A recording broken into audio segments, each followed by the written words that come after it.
The touch of your hand makes me tremble within. The smell of your hair. Man, feeling well, man. What's your name? My name is Cardi Cornish. And you a legend?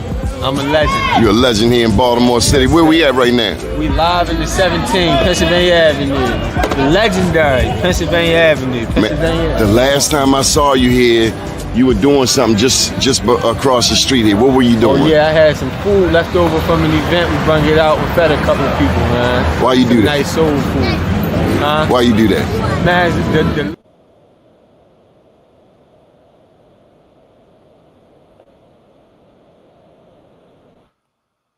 Wow, we had a lot of double music going on there today. Nonetheless, top of the morning to you. First name's Doni, last name's Glover. In it to win it for the long haul, baby. Listen, it's election day. Get out there and vote, vote, vote. And be careful. We understand that there are some clowns in the world. And we're here in Baltimore, and we tend not to play with clowns. But you may be somewhere where there are just clowns everywhere. So just be mindful of the clowns and people clown, and keep your faith. And come 8 o'clock, we're going to sit back and sip on some sparkling cider and welcome in the new president. And prayerfully, it won't be a clown. Okay, so without further ado, let's get to the matter at hand. This young lady has been rocking the world of business, and we're going to talk with her today to see why she's so famous. She's from Concept Creative Group, a Black woman-owned company who won a MEDWeek Legacy Award. This award is only presented every 5 years, and so we welcome Dr. LaTanya White. Top of the day to you. How are you? Good morning. Good morning. Thank you so much, Doni. Thank you for having me. And I guess I have to step into those shoes about you saying me being famous. So we working on that. Well, you are famous. You just have the greatest spirit. I've known you all of 4 minutes, and I tell you, I can sense gratitude. I can sense humility. And look, you lighten up the world already. Michelle Howard, one of our regulars. Tell us about yourself. Where are you from? Thank you. Thank you so much. Well, I grew up in Miami, Florida. I'm a native Floridian. It's actually the first time in my life that I've lived anywhere besides Florida. As we were sharing backstage, I'm just off the Beltway down in Greenbelt in Prince George's County, Maryland. But my daughter and I are recent transplant to the DMV area after I completed my doctoral dissertation, where I was studying the relationship between Black entrepreneurship and the racial wealth gap. What I learned was that what the research showed me was that what's happening, and we know this inherently, we don't always have the language for it, but the way that the wealth gap continues to widen is nothing of our own doing. We are as resourceful, we're as creative, as innovative, every adjective that we can think of, our people possess that, but we aren't getting any closer to economic mobility. And that's because of the policies that have been in place since literally pre-colonial times that have impeded our progress to wealth, to economic mobility, to financial freedom. And so what I wanted to do in moving here was be in closer proximity to policy, to get this evidence and this research around Black wealth and what we need Capitol Hill to be doing to really create the pathway for us in a way that's not impeded by egos or power trips. So you don't buy it when you hear, or maybe you don't hear. Do you hear, and I hear it all the time, Black people saying, some Black people saying, we don't stick together. Wow, that's such an that luckily has not been the overarching experience that I've had. Now, I can admit this, that I come from a true point of privilege when my entire professional background has been in Black spaces. And for the most part, they've been psychologically safe, edifying spaces that uplift me. So I was a entrepreneurship professor at a historically Black college down in Florida. I was there for 11 years. I'm an entrepreneur now. I had my own business before coming into the academy, but I've always been surrounded by Black people who are trying to do better for themselves and for each other. So by and large, my experience has not been the crabs in the bucket mentality that society and that pop culture likes to paint our picture as. All right, so you done dropped 2 hints at academic institutions, but you won't drop the name. So I'm guessing Bethune-Cookman. Rattlers all day. The Florida A&M University. FAMU. Okay, Yes. my bad. And then where'd you do your doctoral studies? Antioch University's Graduate School of Leadership and Change in Yellow Springs, Ohio. So any Dave Chappelle fans, you may know Yellow Springs. That's where Dave Chappelle and his family lives. All right. So you know a little bit about history then. Just a little, I swear it's only a sliver. I served as the interim director for the Black Archives at Florida A&M University for about 6 months. And one of my committee members on my dissertation, she was the executive director of the Meek Eton Black Archive. So just a little slice, and only from about 1874 to 2004, studying the Black wealth experience and how history Well, has. you about to get the Donnie Glover Black History test today, lady. We're gonna see how good you are. So that's right. And you say you went to school out there in Ohio. I went to grad Did you school. hear? Don't hold it against me. I went to grad school. Don't get scared now. Did you hear about C.R. Patterson? I'm not familiar. School me. C.R. Patterson was the first Black man to build a car. Wow. And okay, I'm ready. Give me some more, because there's so many. Black History Month. We about to go deep. Okay, I'm ready.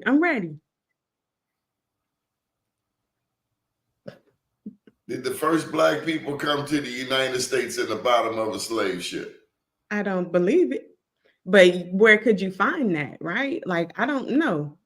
I stand firm against that. No. So you from Florida. Mm-hmm. Florida was the first place that a lot of people came to. But it went, long story short, Did you know that Spain owned Florida until 1831?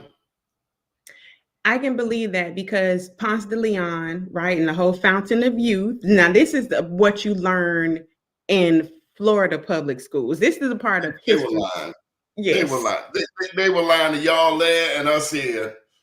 We didn't come here in the bottom of a slave ship. Mm-hmm. We've been here for thousands of years. Mm-hmm. As a matter of fact, we are as indigenous to this continent as the Indians who came through the Bering Strait. Wow. We were the first travelers, the first seafarers. Mm-hmm. Going back to maybe even Mansa Musa.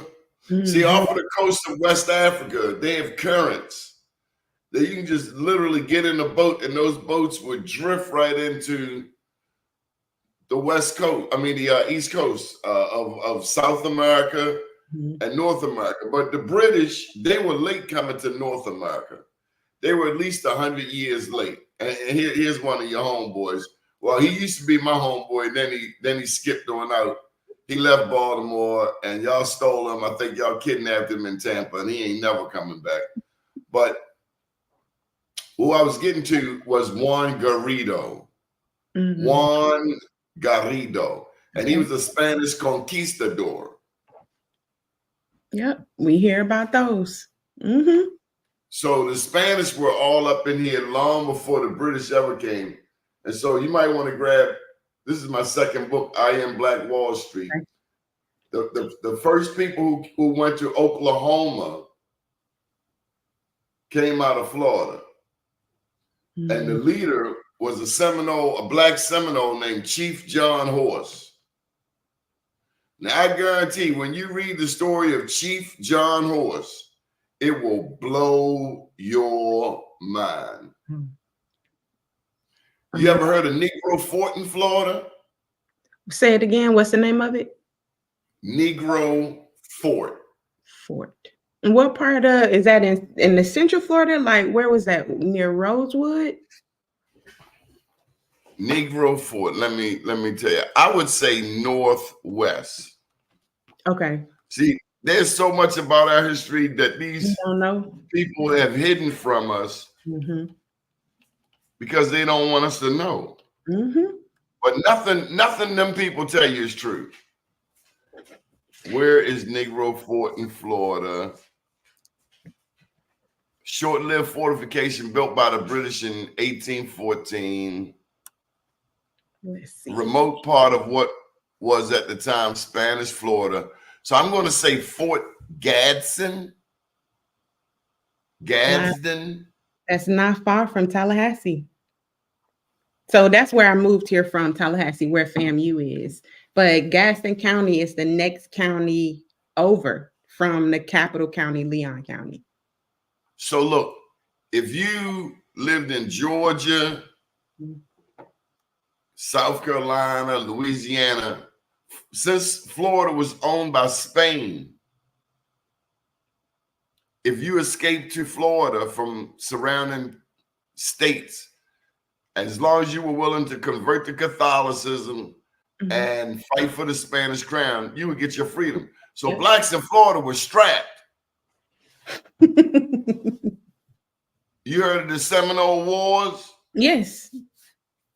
Well, they were black people fighting for freedom with the Indians. Yes. And so the first blacks that went to Oklahoma were fighting in that war and they left on the Trail of Tears, because they always tell us that the blacks on the Trail of Tears were slaves. No, they weren't.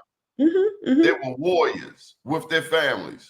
But I ain't gonna tell you too much. You gotta get the book. I gotta get the book. I'm telling you, and Florida is full of. Did you know you had black pirates in Florida? Yes. Yes. Biscayne Bay. His name was Black Caesar. Yes. That was my uncle's cousin's uncle. Okay. How many? What is that? No, I'm pulling you. I'm pulling your leg. But he was arguably the first black millionaire. When they caught him, he had about $6 million in gold, in silver. Don't listen to nothing people tell you, because they don't even know their own history. Not all black people were enslaved. Right. And not all white people were free. Right. That's why they usually knock me off these social media stuff, because I don't be playing with them. Tell me more about what you researched and how is it, how can I surround myself with black people who actually know who the hell they are? Because I do hear from time to time, I hear it often in conversation, black people saying, we don't stick together, like the white man's ice is colder. And I'm like, do you realize we are 15% of the population? Right.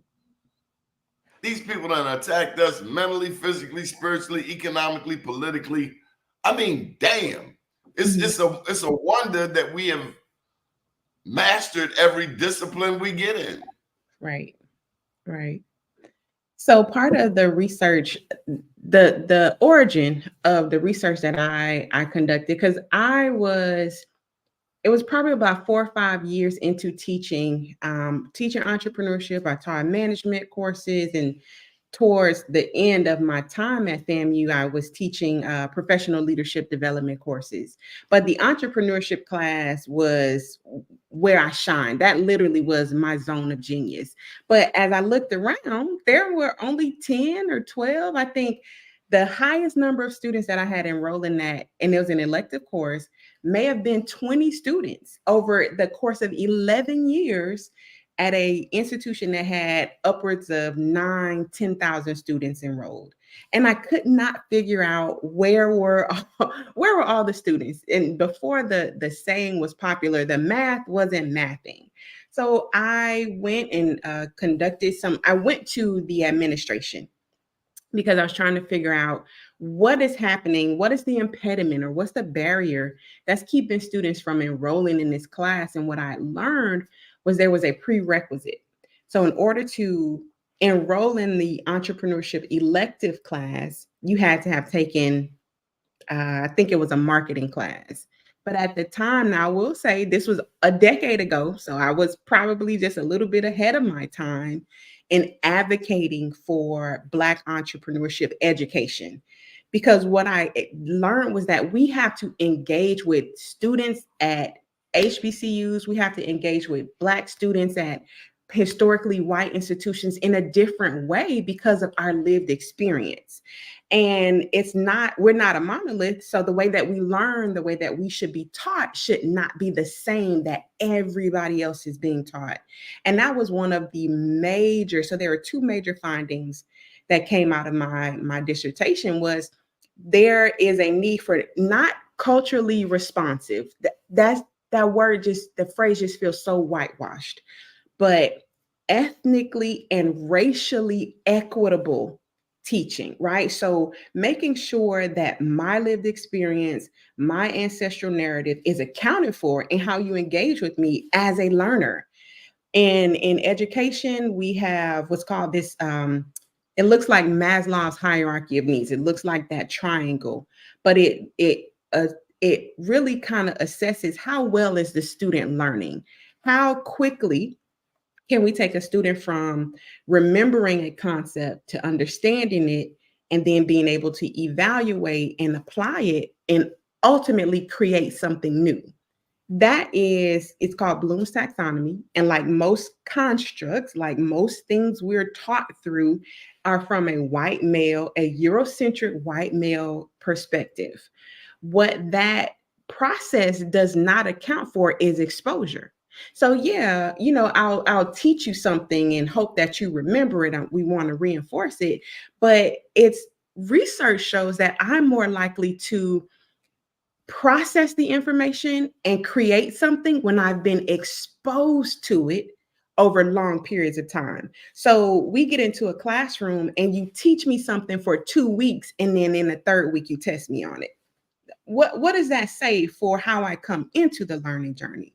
So when we apply that to entrepreneurship, right? Which is not to say that we've never been entrepreneurs, we've never been innovators, but have we had exposure to the structure of business, of entrepreneurship, of profit and loss, and how those things create wealth and mobility? That was the argument that I was trying to make, but didn't even have the words for it. We needed to expose our students to this concept at a much earlier stage than their junior year in college. So I want to push back. I would argue that we are a monolith. Okay. Yes, we have different religions. Mm-hmm. Not all of us believe in God. We all do have fashion in common. But I would say beyond that, we are a monolith because we face, knowingly or unknowingly, the same enemy for the same reason.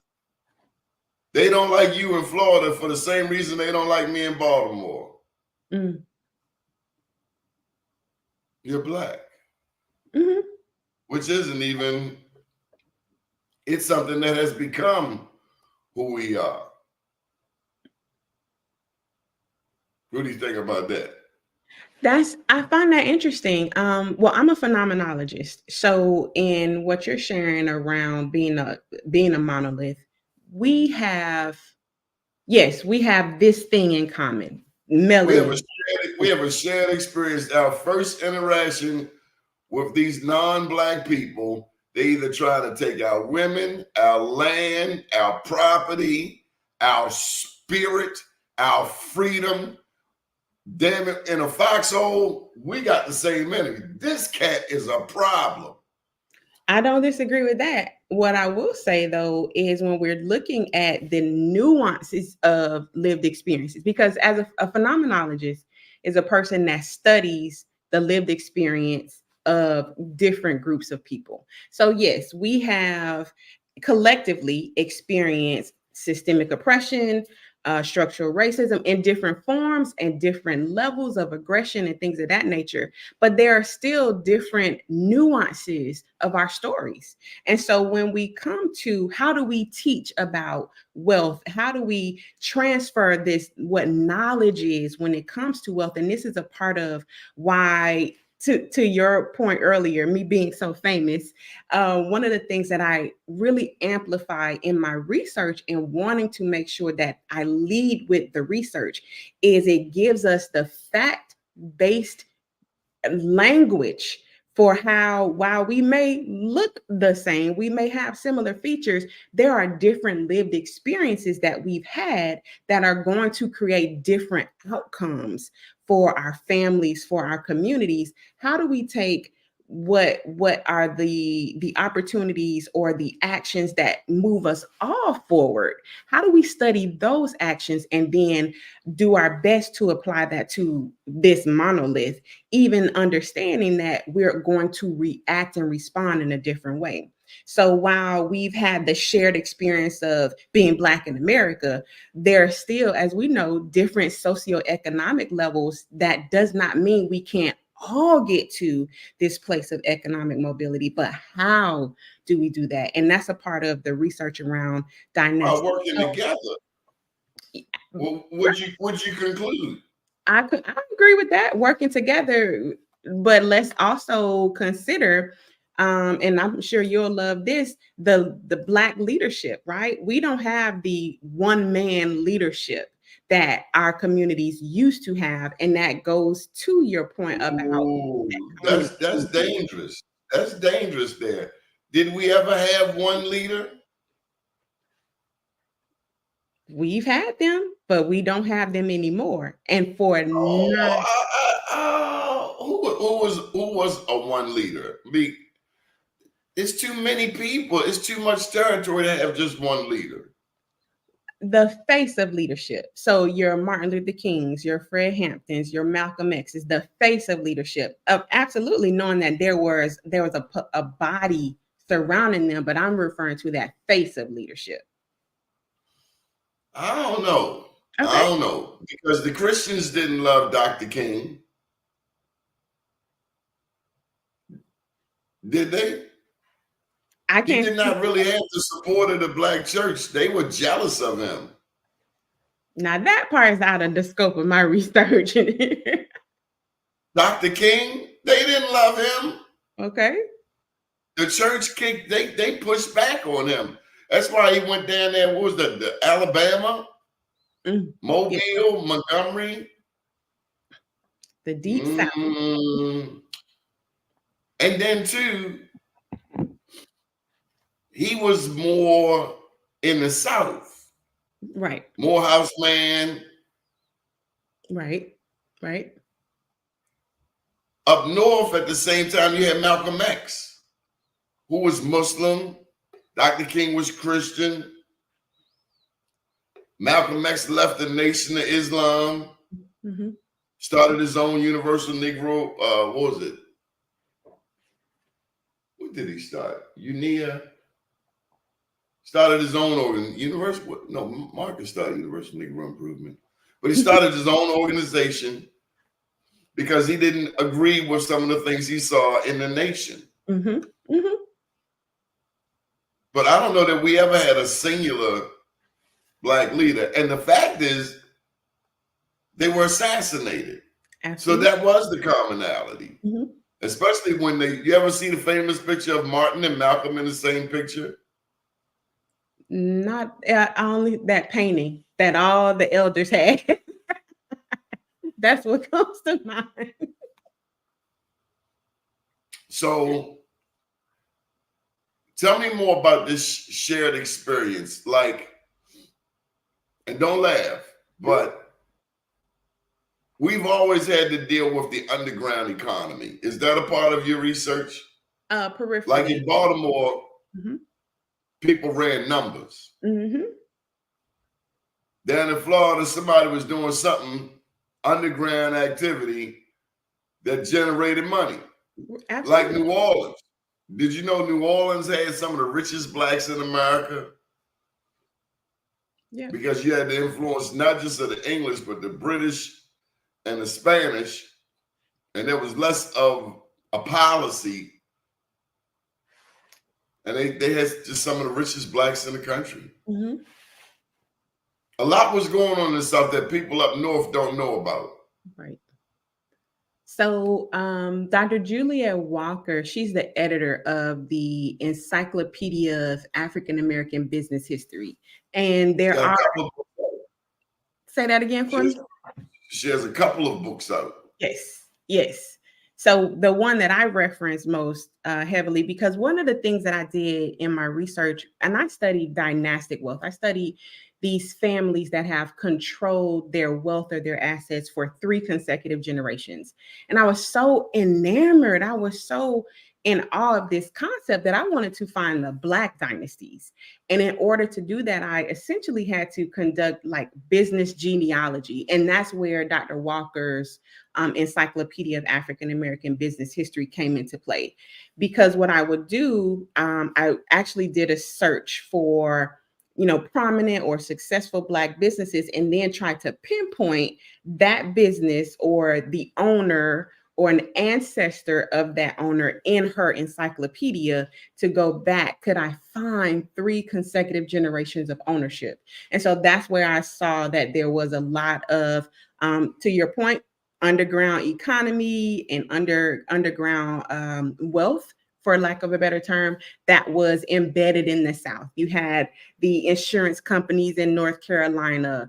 There were real estate and land developers in Louisiana that then migrated to California. So there absolutely is that underground work that's been done in what is referred to as the peripheral economy. So not mainstream economy, right? Not the businesses that are filing taxes, that have a profile on sam.gov and all of those things. These are what ultimately we think of as hustlers, but that's only because of what the language is. What are we being told these things are? And sometimes that language, right, if it's not what we've created for ourselves, then it can detract from the value because those families, those business owners still were providing for their families. They still were creating. I'm trying to tell you, I get it. Everybody's heard, for instance, of Madam C.J. Walker. Mm-hmm. She had papers. She had tax papers. Mm-hmm. But there was somebody who put her on. Absolutely. Annie Malone. Annie Turnbow Malone put her on. Mm-hmm. But Annie had a rotten ass husband who stole her money. And 2, she didn't have a lot of the tax forms at the time. Mm-hmm. So according to history books, everybody knows Madam C.J. Walker. Right. But long, before her, Annie had colleges. She had poorhouse colleges, schooling people, educating people. Without Annie, you would have never heard of Madam C.J. I think they beefed at one point. Like, go on now. Yeah. But there are stories of people that you will never hear about in their history books. Mm-hmm. Here in Baltimore, there's a man called Willie Adams. And he ran the street numbers. Mm-hmm. Everybody in Baltimore knows Little Willie Adams. But very few people know about the genius who came several years before him, named Tom Smith, who's actually in the Maryland archives. Who are some icons in Florida that we have never heard of? So the research that I conducted wasn't geographically based. It was, so I didn't study just business owners in Florida. So the research that I looked at, and loved this question in the chat, was just about racially and ethnically equitable education, was really looking at, so there are these 2 schools of thought: necessity-based entrepreneurship and opportunity-based entrepreneurship. And necessity-based entrepreneur this is what we're talking about. I don't have access to to high paying jobs because of structural racism, because of systemic oppression, but I have to make these ends meet. So I'm going to do what's necessary, running numbers, doing hair, cutting hair, whatever it is, I'm going to do what's necessary, maybe in this underground economy, to make ends meet, to create opportunities for my family. And then on the other hand, we have opportunity-based entrepreneurship. And while there's no research that looks at the ethnic background or the racial background of necessity-based entrepreneurs versus opportunity-based, for the most part, an opportunity-based pursuit of entrepreneurship means you have access, you have relationships, you have capital. You just needed these things to capitalize on an opportunity. And so when we're looking at racially and ethnically equitable entrepreneurship, we have to, in education, we have to account for how people's lived experiences, again, still coming back to the lived experience, how does that bring you into your entrepreneurship journey? And then from there, who do you become? Are you a famous founder? Are you in the Florida archives or in the Maryland archives? So again, just taking us, several steps back into who are we and what is our lived experience that brings us to a conversation about wealth, about entrepreneurship, about the election, about policy, about all these things that are impacting these dynasties and generations from now. You know this lady? Hey, Eunice.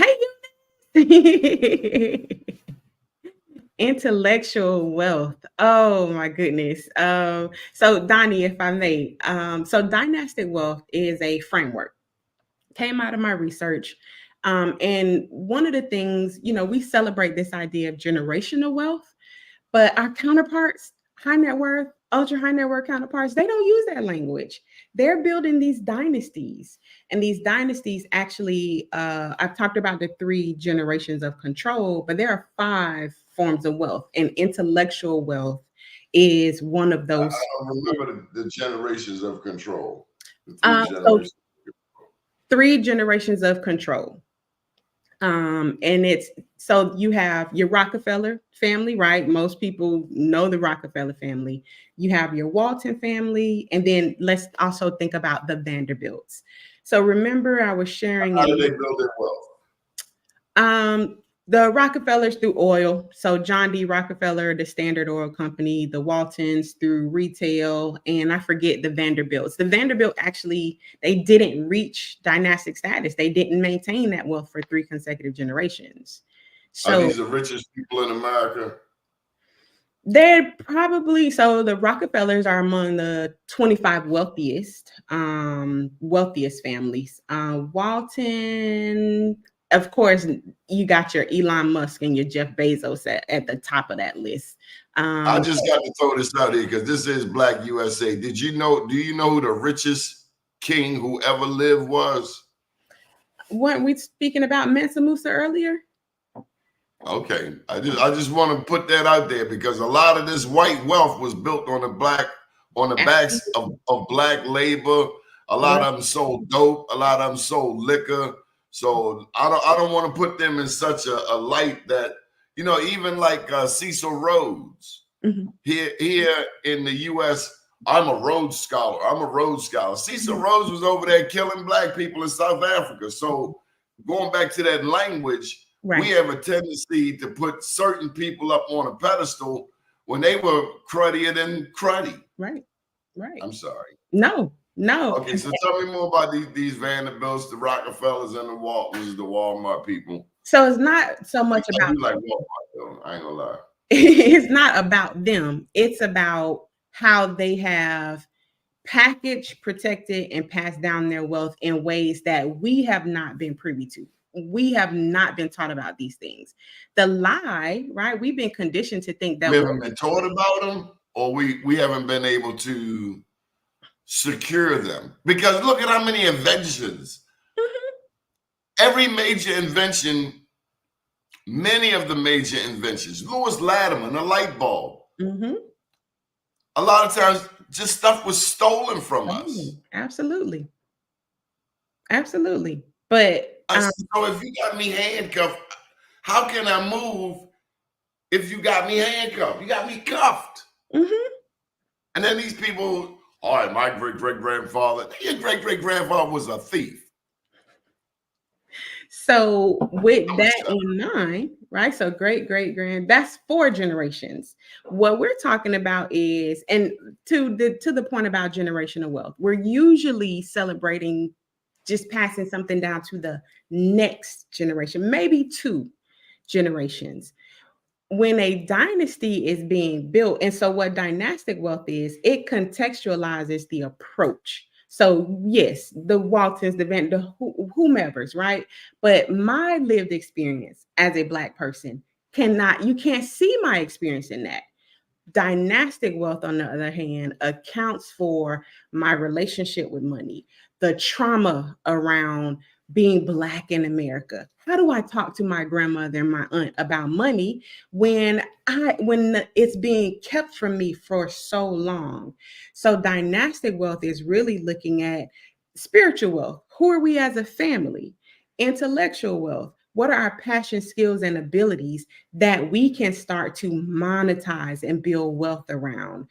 The wealth of knowledge. How do I ensure that that you aren't starting from scratch the way I did?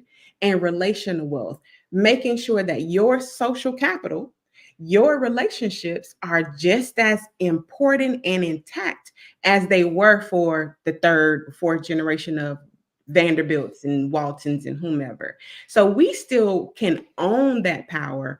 And to the question about intellectual wealth, to your point about patents and inventions, right? Now it's where we can learn more. We have access to more information. I have a colleague that's doing her dissertation research on the number of Black women who filed for patents and trademarks that were stolen from them, wealth that was stolen from them. The more you talk about this history, the more make me mad of all of the stuff that was taken from us, the history that we don't know. And we do have generational wealth. I bet you somebody in your family has some property that they passed on to one of your grandparents who passed it on. I hear in rap songs. If that were the case, though, how is it that Black families, and this is just in the Southeast alone, and the USDA did research on this, in the Southeast alone, there's over $13 million in Black wealth that's been lost to heirs property because we hadn't been educated. We hadn't been informed about it. Is important to know whose name is on the deed to the house. It is important to put those assets in a trust because the will can still go to probate. So there are some things that we're making some headway in, but we still have not been taught. We still have not been exposed. You know what? Black people are like in a casino where the house always wins. But one thing we don't know when it comes to our history is that a lot of us were indigenous peoples. They had, when the Blacks left Florida and went to Oklahoma, they had these white men on a panel called the DAWS, DAWES, the DAWS Commission. And they would determine who was Black and who was indigenous. That's why you mentioned FAMU down in New Orleans. There's a lot of celebration of the Black Indians that Blacks up north have no idea about. We only know stories from our grandmother, our great-grandmother. That oral history. A lot of us don't know that the Blacks were already here when the European arrived. So a part of it is we don't know who we are. We are who somebody else told us we are. So maybe we are descendants of slavery. Maybe we are descendants of prisoners of war. How about that? I'm glad you mentioned that because at the core of this research around dynastic wealth and wealth transfer is identity. You have Dr. Joy DeGruy's post-traumatic slave syndrome. and those three main pillars around her book around racialized trauma and how that's passed down. So that was significant. Not all Indians were our friends either. I just want to clarify that. Not all Indians were our friends. As a matter of fact, we Chicha, and I'm talking about the Indians as America describes it. Mm-hmm.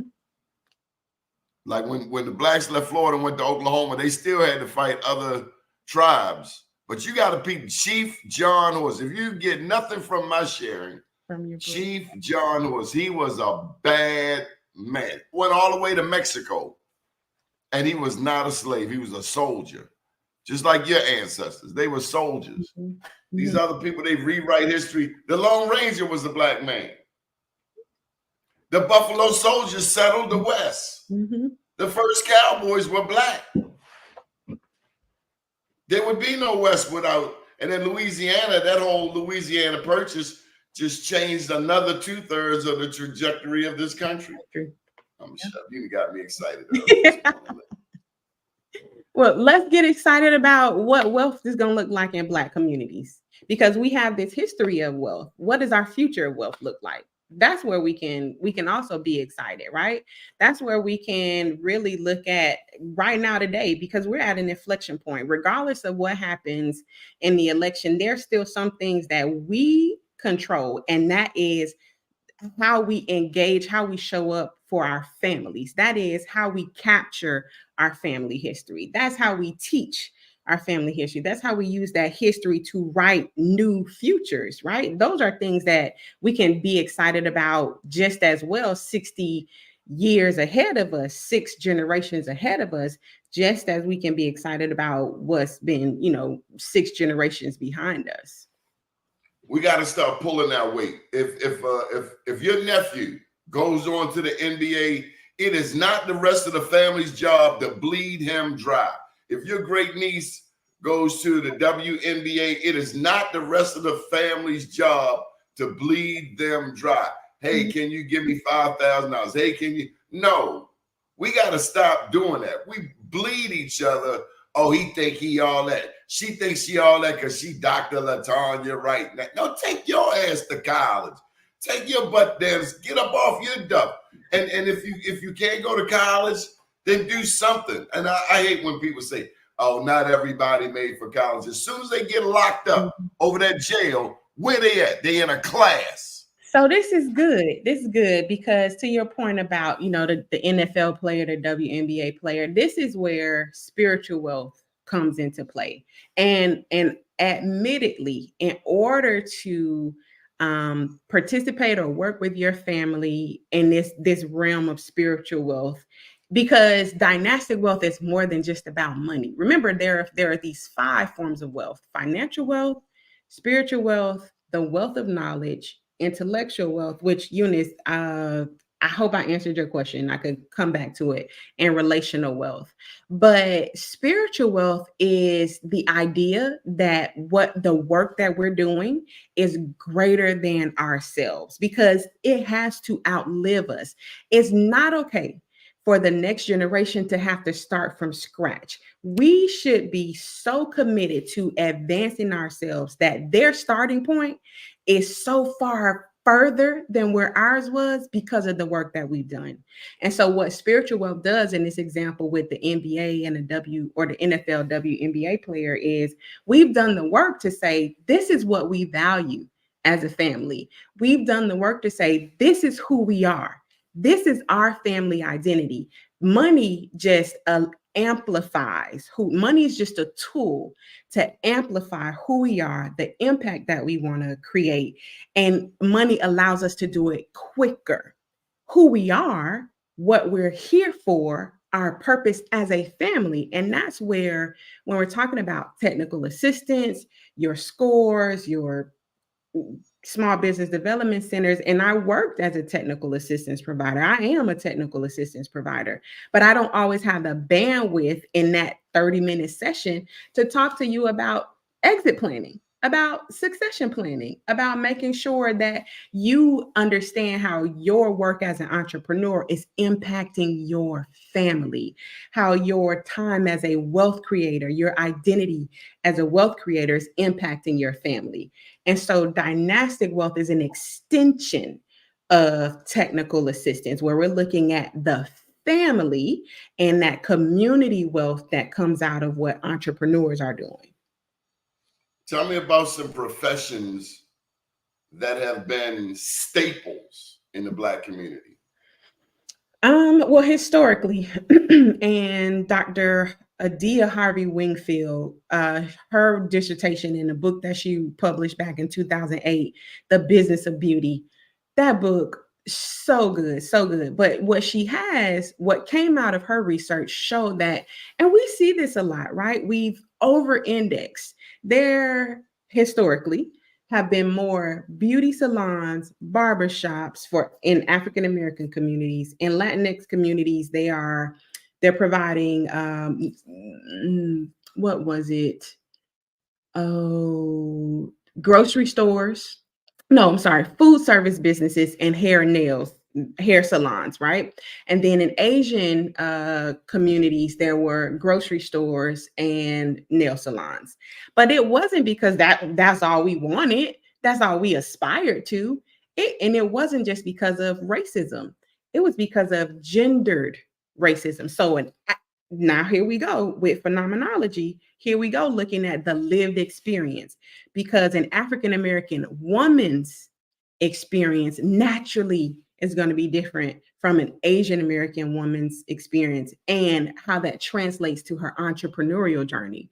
So to your question, the research had previously shown How so? it came down to what would society accept, what would society allow, and of course by society we're talking about white men, right?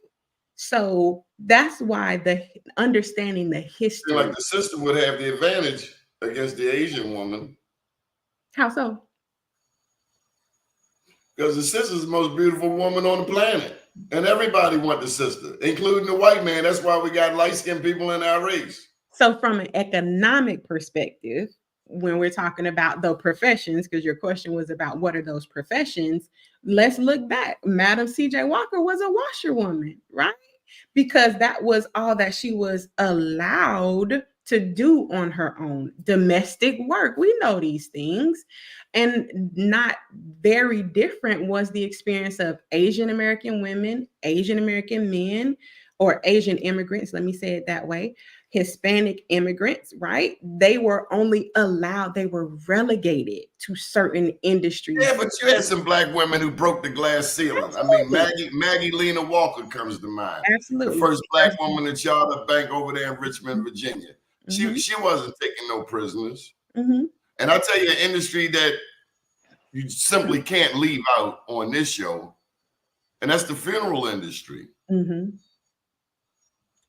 As a matter of fact, here in Baltimore's home to the oldest Black family business that goes back to 1835, Locke's Funeral Home. It started off as a livery service, which was essentially a transportation or delivery type of company. But Locke's Funeral Home, currently owned by Cynthia Galmore here in Baltimore. But the Black undertakers, and they belong to a national association.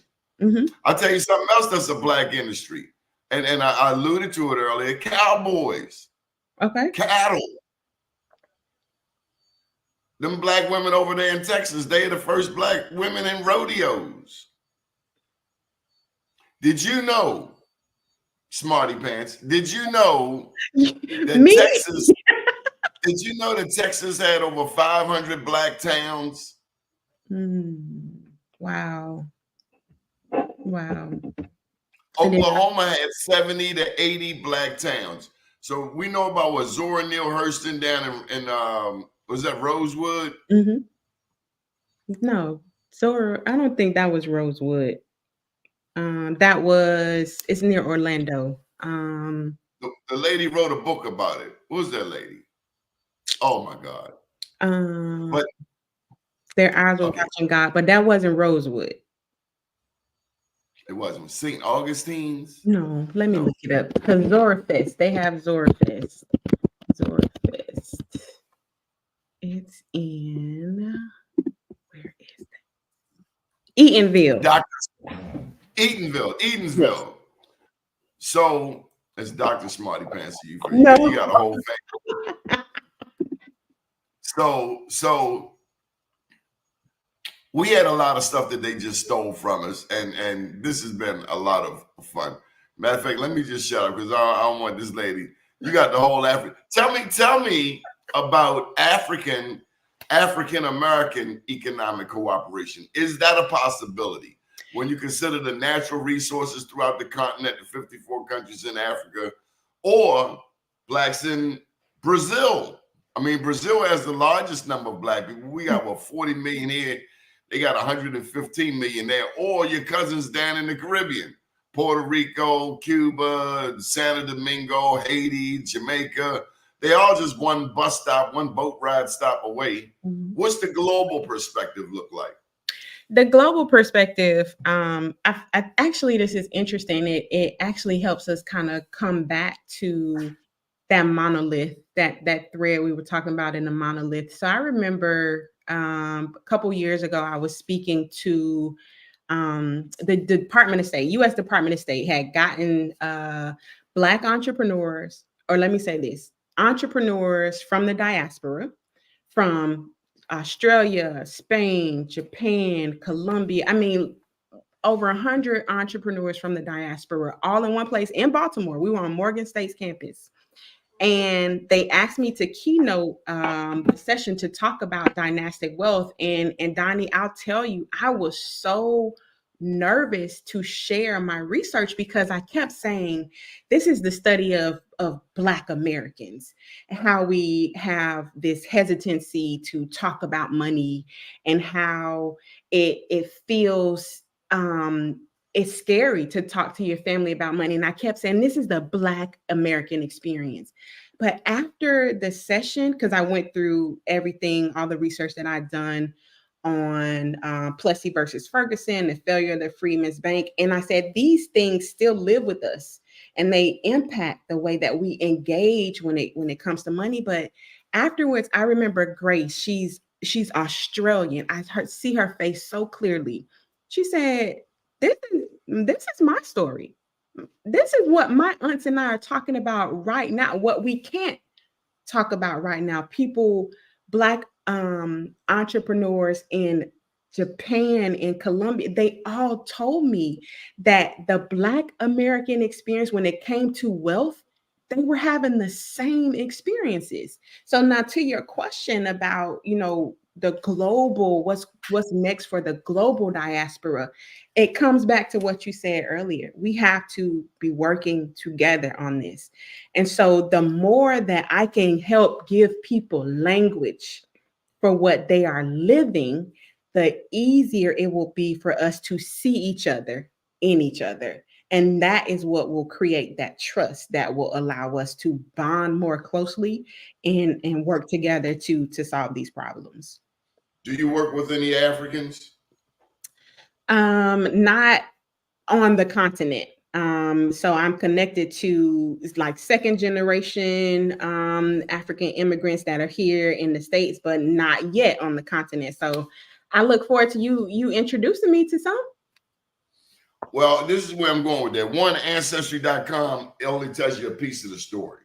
Ancestry.com and those organizations that check your DNA, they have they don't share any information about indigenous. Like my great-grandmother, my father's side, was a Blackfoot Indian.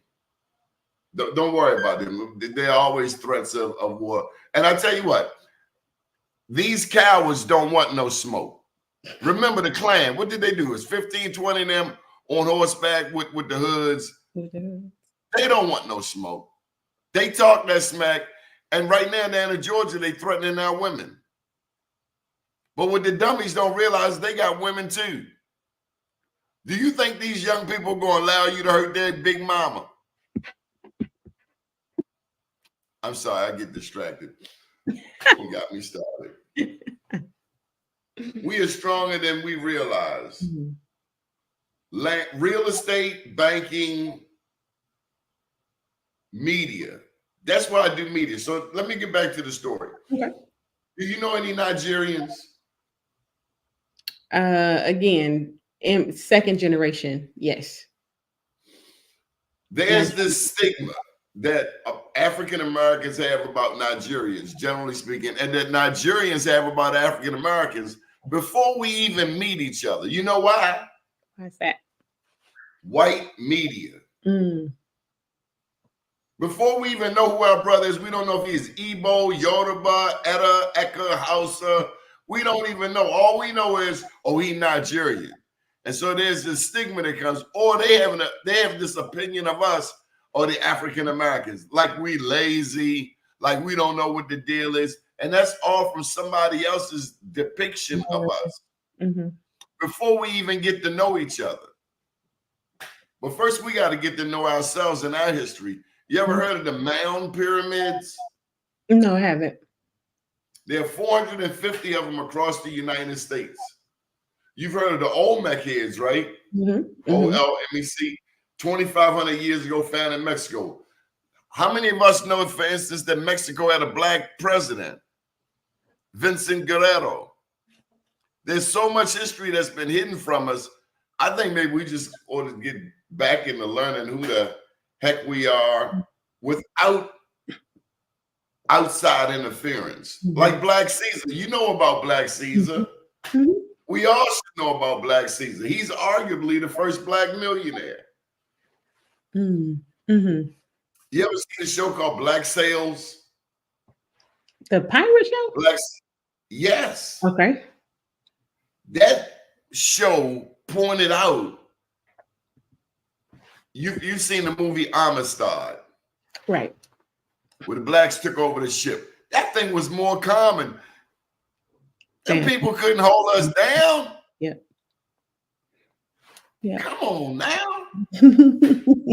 Okay, so you guys, what can people do to support you, Dr. White?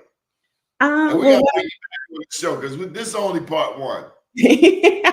Yes, because I still want to make sure that people understand what dynastic wealth looks like for them and their families. Yes. Well, I'm gonna get on off here and shut up and let you do your thing. Is that all right?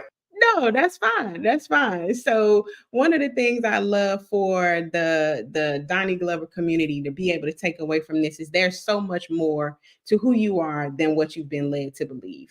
Now it's time for you to take ownership of that. It's time for you to take ownership of that learning. And it starts with, who are you? What's important to you? What are your values? And beyond that, what do you want people who may never meet you, people in your family who may never meet you, what do you want them to know about who they are because of you? And that's what the framework for dynastic wealth helps us do. It helps us, yes, we're first generation wealth creators in a lot of cases. We are probably literally putting into our budgets how we're going to fund our family trust. And that's okay. But beyond that, who are you? What are your family values? What's your family identity? What do you want people to know about who they are because they are descendants of yours? From there, what is it? What are the passions, skills, and abilities? What's the family history? What's the family story that people need to know? And as a matter of fact, whose name is on the house to the deed of Big Mama's house? Why aren't those assets in a trust? Why haven't they been packaged, protected, and passed down? How do we make sure that the passion, skills, and abilities of your cousins become ways that your family creates wealth, creates economic mobility, and make sure as you're building the businesses, as you're building your social capital, that you bring them with you. Make sure that they feel safe and they can self-actualize, become the best versions of themselves wherever they are because of what you've taught them. And so how do you do this though, right? My challenge to you is, if your family reunions, because my family, we have our family reunions in even years. So next year is an odd year. If your family reunion is in the odd year, my challenge to you is to build in a family retreat. So don't just ask about the t-shirts and the scholarship banquets. Ask about the investment portfolios. Ask about the the names on the deeds to the houses. Reach out to me, LinkedIn. I'm on Instagram, but I never check it. But reach out to me and let's talk about how you engage with an estate planner. How do you capture your family history and turn that into the wealth that it really is? So that's all I have.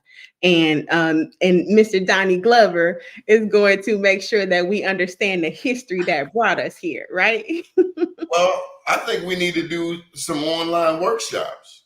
I agree. I'm ready. And we can charge people a nominal fee. A lot of people don't have a lawyer who can set up a trust. Right. Absolutely. Maybe we can bring an attorney on this show with you right there so that we can begin to walk people through the process. Right across the street, somebody didn't take care of Big Mama's house. Yep. And so now somebody else owns it because we wanted to leave West Baltimore and go to a different part of Baltimore, more like Randallstown and Orange Mills. And no, we don't go down to Sandtown anymore. Yeah. But you know who moving across the street? Exactly. White people. Exactly. White people. Because we busy moving out Orange Mills, paying $300,000 for some prefabbed house when you got a brick and mortar right over there. Here.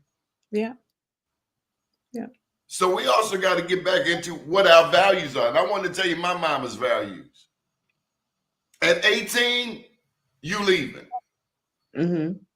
Number 2, don't bring no babies across that doorstep in the meanwhile. And number 3, own your house. That was Lily Glover.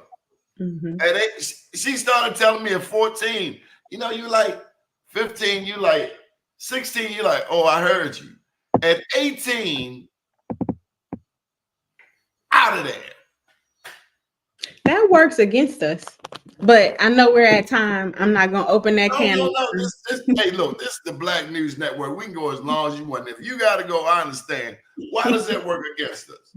Because we're at 18. First of all, we have not been prepared to be on our own. We have not been informed about what is the economy and what's our role in it.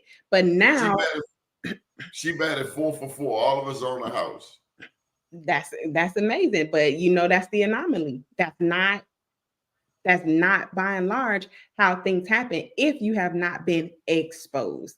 So I'm happy to pick this up another time. Luckily, my daughter. You gotta go. Okay, I do. Go my daughter's out of school today. So she's looking at me like, "What are we doing?" Thank you for joining us. Up to date, down tomorrow. Do your day, and everything will follow. Nothing to it but to do it. I got to do it, regardless of how I feel. I am somebody. I am my brother's keeper. Good morning, world. Vote.